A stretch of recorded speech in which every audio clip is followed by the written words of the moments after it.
আমরা স্বাভাবিকভাবে যেভাবে দেখি টমেটো চাষ করে চাষিরা, সেই টমেটো চাষের মধ্যে তেমন একটা অত্যাধুনিক ব্যবস্থা থাকে না।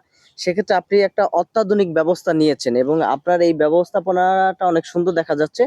এই ব্যবস্থাপনা আপনার মাথায় কিভাবে আসলো এবং আপনি এইভাবে অত্যাধুনিক ভাবে করলেন কেন? এটা আমার মাথায় আসছে, এটা আমার শ্বশুরবাড়ি জামালপুর। জামালপুরে এটা এইভাবেই করে, এই পজিশনে করে, ওইখান থেকে শিখাইয়া আমি এটা করছি।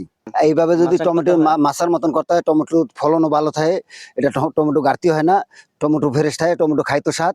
কিন্তু এটা মাটিতে বা অন্য কোথাও দিলে ঝুলিয়ে থাকে, সমস্যা হয়, ফলনও কাটা যায়, ফলন কম হয়। কিন্তু এইভাবে ফলনটা আমার পুরাটাই টিকসই থাকে। এই জন্য মানে এই মাছা পদ্ধতিটা কিন্তু খরচ বেশি, কিন্তু তবুও ফলনটা ভালো আসে।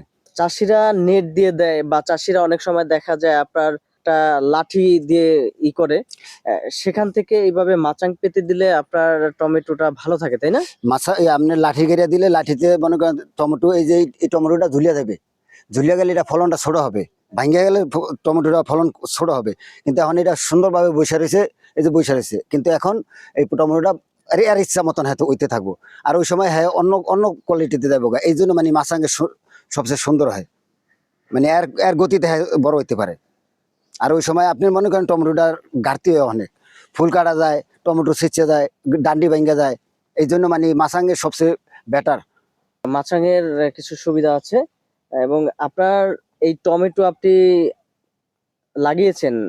মূলত টমেটো যারা চাষ করে তারা কোন মাসে টমেটো চারা রোপণ করলে ভালো হয়?